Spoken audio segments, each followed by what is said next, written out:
नमस्कार, मैं अमर Khan.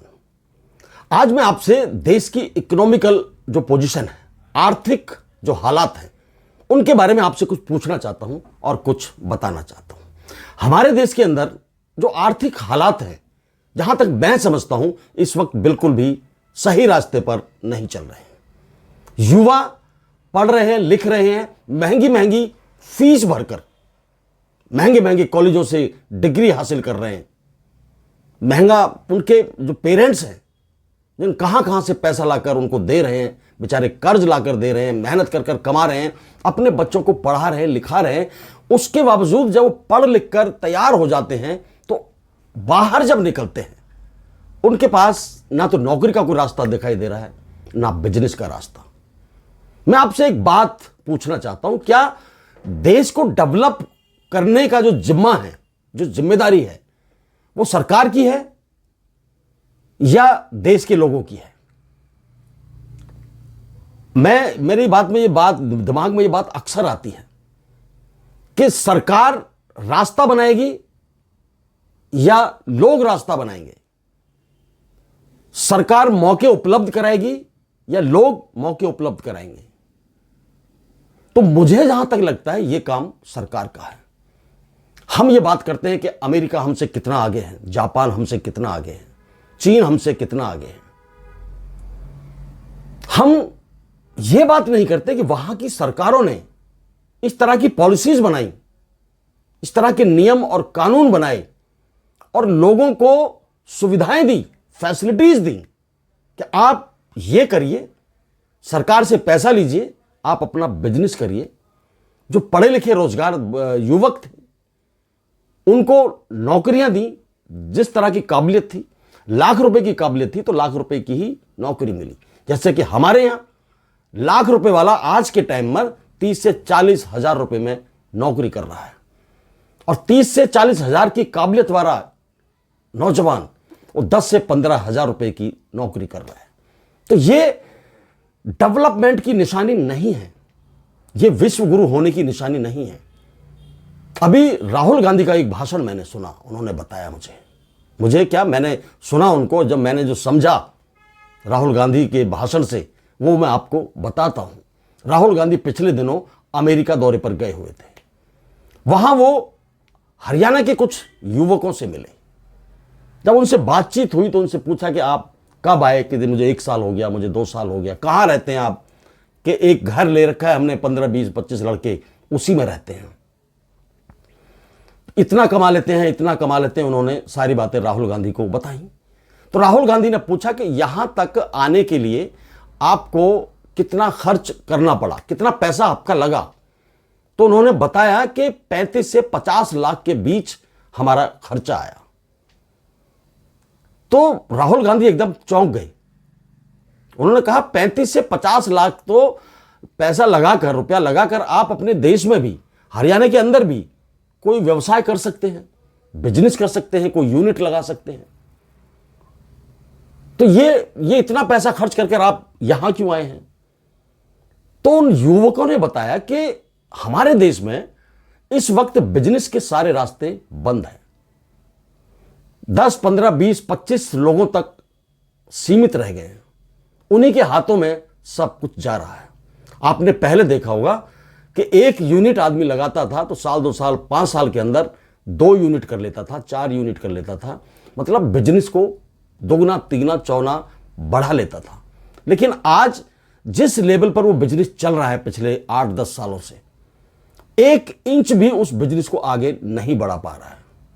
Reason being कि उसके दिमाग के अंदर कोई डर बैठ गया है। वो डरता क्यों है? वो डरता है कि यदि पैसा मैं किसी बिजनेस में लगाऊंगा तो पैसा डूब सकता है, पैसा मेरा बेकार जा सकता है। वो डर क्यों है? उस डर को दूर करना सरकारों का ही काम होता है। सरकार आदमी को, देश के लोगों को मोटिवेट करती है, आगे बढ़ाने के लिए रास्ते खोलती है, उनके अंदर जोश भरती है। सरकार ही करती है। कोई देश आम आदमी की वजह से तरक्की नहीं करता है।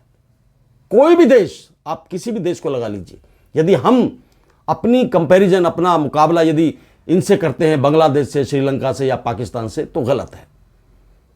हम ऐसे छोटे देशों से अपना मुकाबला करते ही क्यों हैं? हम अपनी छोटी सोच को मेंटेन ही क्यों करके रखते हैं?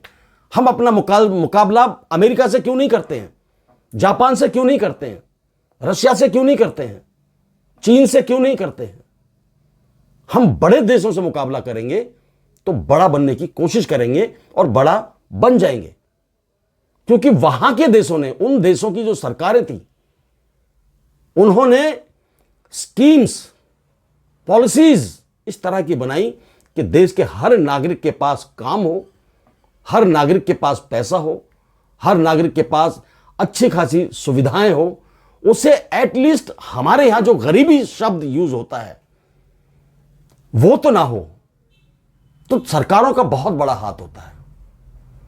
तो जब राहुल गांधी ने उनसे पूछा कि आप देश के अंदर क्यों नहीं खोलते हैं, तो उन्होंने बता दिया कि इतने सारे टैक्सेस हैं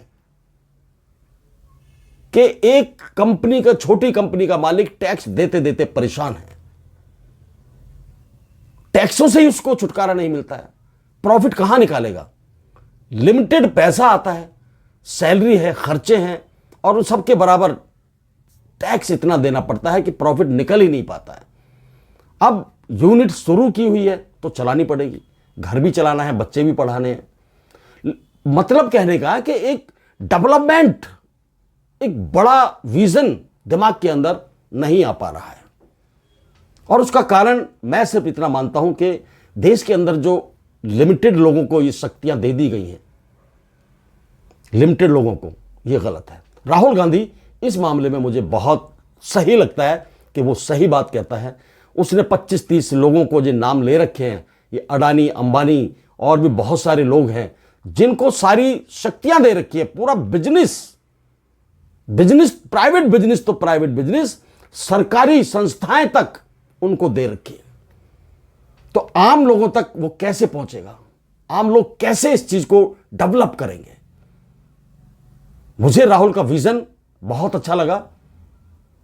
मुझे लगता है कि राहुल के हाथ में यदि कमान आती है, राहुल कुछ कर गुजरने की सोचते हैं, यदि राहुल को लगे कि राहुल के पास ऐसा मौका हो, उसको कोई मौका मिले कि वो कुछ करे, तो देश को एक अच्छी स्कीम, अच्छी पॉलिसीज वो जरूर देंगे।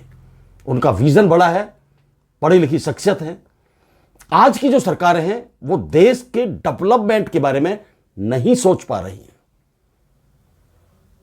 बाहर गए हुए लोग 10 सालों तक अपने घर नहीं आ पा रहे हैं, उनके बच्चे परेशान हैं, माएं परेशान हैं, बीवियां परेशान हैं, बहन बेटी सब परेशान हैं अपने बेटे, बच्चे, भाई को देखने के लिए। तो हमें भी ऐसे डेवलपमेंट के रास्ते तैयार करने चाहिए जिससे कि हमारा देश डेवलप हो सके, विश्व गुरु बन सके और दूसरे देश हमारे देश की मिसाल दें।